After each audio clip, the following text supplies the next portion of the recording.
કોલકાતામાં બનેલી ઘટનાને લઈને વડોદરા શહેરના ગોત્રી મેડિકલ હોસ્પિટલના જુનિયર ડોક્ટરો દ્વારા સતત 7મા દિવસે હડતાળ યથાવત છે। વડોદરા શહેરમાં ગોત્રી મેડિકલ કોલેજ ખાતે કલકત્તામાં જે ઘટના બની હતી તેને લઈ જુનિયર ડોક્ટર હડતાળ કરી રહ્યા હતા। સતત 7મા દિવસે નારેબાજી કરી હડતાળ યથાવત રહેશે।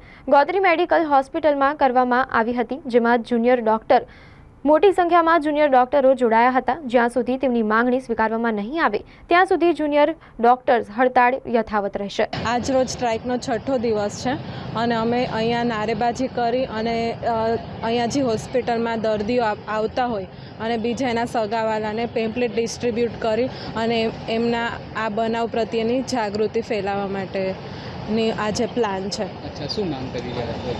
અમે હોસ્પિટલમાં અને જે ડૉક્ટરો જ્યાં રહે છે હોસ્ટેલ ક્વાર્ટર ત્યાં બધે સિક્યુરિટી અને બધું કેમેરા અને બધું પ્રોપર વર્કિંગ કન્ડિશનમાં હોય એવી હાયર ઓથોરિટી અમને આપે, બસ એવી અમારી માંગ છે। જી, આપનું નામ?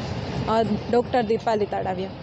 મારું નામ ગૌતમ છે। અત્યારે હું અહીંયા GMERS હોસ્પિટલમાં રેસિડેન્ટ ડૉક્ટર તરીકેની ફરજ બજાવી રહ્યો છું।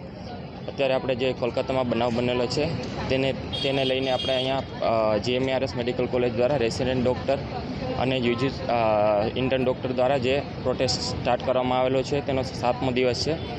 અત્યારે અમારી જે માંગણી હતી એ માંગણીમાંથી 3 માંગણીઓમાંથી ત્રીજી માંગણી જે હતી ઇન્સ્ટિટ્યૂટ લેવલ ઉપર જે સેફ્ટીની જે મેજર લેવા જોઈએ એ મેજર માટે અમે ઇન્સ્ટિટ્યુશન સાથે વાત કરી રહ્યા છીએ। જે અમારા રિપ્રેઝેન્ટેટિવ છે જે આપણા ડીન મેમ અને મેડિકલ સુપ્રિન્ટેન્ડન્ટ સાથે વાત કરી રહ્યા છે અને જે સેફ્ટી મેજર્સ જે અહીંની જે રિક્વાયરમેન્ટ છે એમની સાથે વાત કરી અને પ્રોટેસ્ટ અત્યારે ચાલુ રાખેલો છે આજના દિવસ માટે। શું માંગ કરી રહ્યા છો? અત્યારે માંગણી એ જ છે કે જે સિક્યુરિટી પર્સનલ છે, જે સિક્યુરિટી પર્સન છે એ વધારવાની જરૂર છે, એ માટે જરૂરિયાત પૂરી કરવામાં આવે। બીજું જે CCTV કેમેરા છે એનું સર્વેલન્સ કરવામાં આવે। CCTV કેમેરાની જે જરૂરિયાત વધારે છે તો વધારે જે CCTV કેમેરા છે પ્રોવાઈડ કરવામાં આવે અને જે એવું વાતાવરણ ઊભું કરવામાં આવે કે જેથી કામ કરી રહેલા ડૉક્ટર છે, નર્સ છે, બીજો સ્ટાફ છે એમને સેફ્ટી મળી રહે એ માટેના કાર્ય કરવામાં આવે।